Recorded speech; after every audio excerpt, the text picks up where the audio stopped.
Bem-vindo a mais uma aula de resolução de exercício, e nesse exercício a gente vai calcular a área de um círculo dado o raio dele. E uma coisa interessante que tem de diferente do último programa é que ao invés de ler o inteiro, a gente tem que ler um número de ponto flutuante. Então vamos ver como é que a gente vai fazer isso aqui. Vou criar aqui o arquivo área.py. Uma coisa que eu quero que você note aqui é que área a gente sabe que tem acento.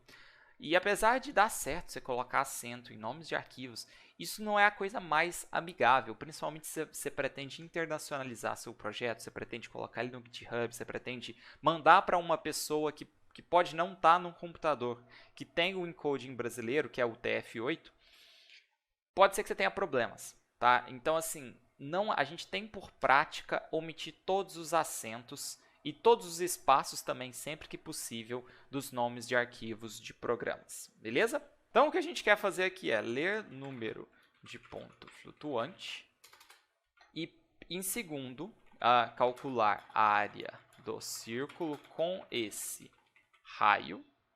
Então, vamos mudar aqui, ler raio, ponto flutuante.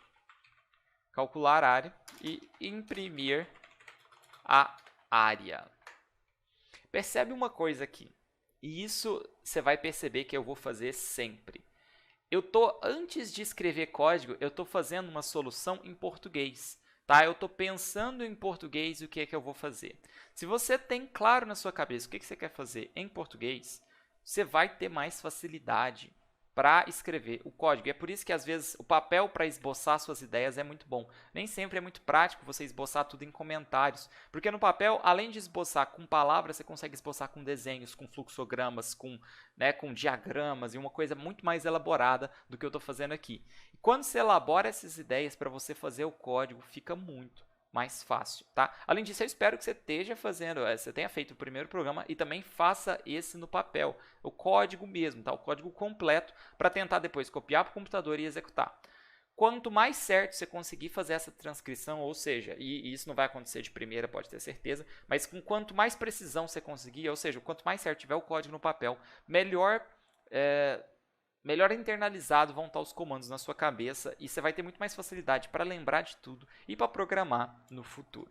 Então a primeira coisa que a gente vai fazer é ler o raio e a gente vai ler um valor de ponto flutuante. Então vamos fazer as duas coisas que a gente tem certeza de como faz. Raio igual. Eu vou criar uma variável raio e nela eu vou salvar algum valor. Mas que valor? Bom, eu sei que ele vai vir do teclado, então eu vou com certeza usar o input e vou colocar aqui algo como digite o raio do círculo. Agora, uma dúvida que a gente tem. Bom, se fosse inteiro, era fácil, a gente sabia que a gente podia usar o int. Mas e para float? Bom, para float, na verdade, também é fácil. Se a função int transforma para inteiro, a função float transforma o valor que tiver aqui para float. Beleza? É tão simples quanto isso. Então, para calcular agora a área do círculo, bom, a gente vai precisar do valor de π, né? E porque a fórmula, eu não sei se vocês lembram e não precisa lembrar, é área igual a π vezes r. E aqui tem uma coisa interessante, eu vou colocar vezes r, que é o r ao quadrado. Mas a gente já vai descobrir uma forma melhor de fazer esse r ao quadrado também, tá? Então, vamos aqui no Google e vamos digitar π. Obrigado, vamos usar 3.1415.9, então. 3.1415.9. 9, não precisa ir muito além disso, da precisão.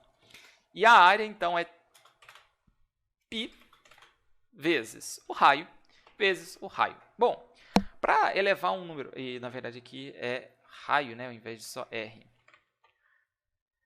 Para elevar um número ao quadrado, é bem fácil, bem prático você fazer esse negócio aqui, colocar raio vezes raio. Ok, né, fica claro e tal. Mas e se eu quisesse elevar a 50? Eu ia copiar 50 vezes aqui o raio. Bom, isso não é muito prático. Então, o que eu vou te mostrar aqui é o operador de exponenciação, que é o seguinte, ao invés de usar um asterisco, tá? A gente vai usar 2 asteriscos. E eu vou colocar aqui, então, isso aqui você pode entender o seguinte, raio elevado a, e você coloca o expoente, que no caso é 2. Mas se eu quisesse elevar a 50, era só colocar 50 aqui, que ia dar certo também. Tá bom? Então, agora a área é π vezes raio elevado ao quadrado. E aí, simplesmente, print área. Vamos ver se deu tudo certo? Executar o nosso programa, python aria.py.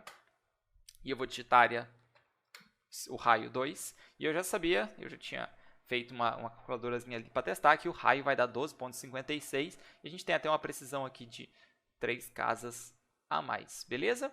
Então nessa aula, além da gente praticar um pouco mais essa questão de fazer cálculos, a gente aprendeu um novo operador, que é o asterisco asterisco, e serve para exponenciação, serve para potências, né? Por exemplo, um número elevado a outro.